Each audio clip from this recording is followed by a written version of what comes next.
تتقون. كتب عليكم إذا حضر أحدكم الموت إن ترك خيرا الوصية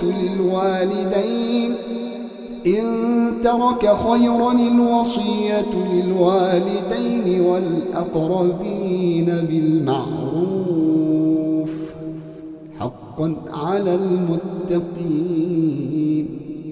فمن بدله بعدما سمعه فإنما إثمه على الذين يبدلونه إن الله سميع عليم. فمن خاف من موص جنفا أو إثما فأصلح بينهم فلا إثم عليه إن الله غفور رحيم. يا أيها الذين آمنوا كتب عليكم الصيام كما كتب على الذين من قبلكم لعلكم تتقون. أياما معدودات فمن كان منكم مريضا أو على سفر فعدة من أيام أخر وعلى الذين يطيقونه فدية طعام مسكين فمن تطوع خيرا فهو خير له وأن تصوموا خير لكم إن كنتم تعلمون. شهر رمضان الذي أنزل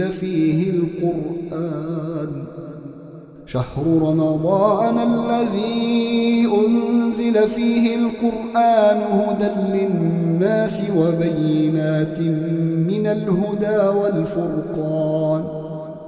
فمن شهد منكم الشهر فليصم ومن كان مريضا أو على سفر فعدة من أيام أخر يريد الله بكم اليسر ولا يريد بكم العسر ولتكملوا العدة ولتكبروا الله على ما هداكم ولعلكم تشكرون.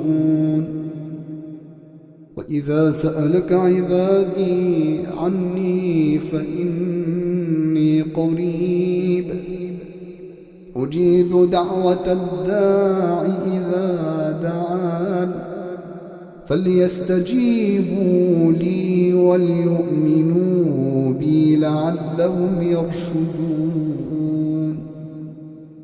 أحل لكم ليلة الصيام الرفث إلى نسائكم هن لباس لكم وأنتم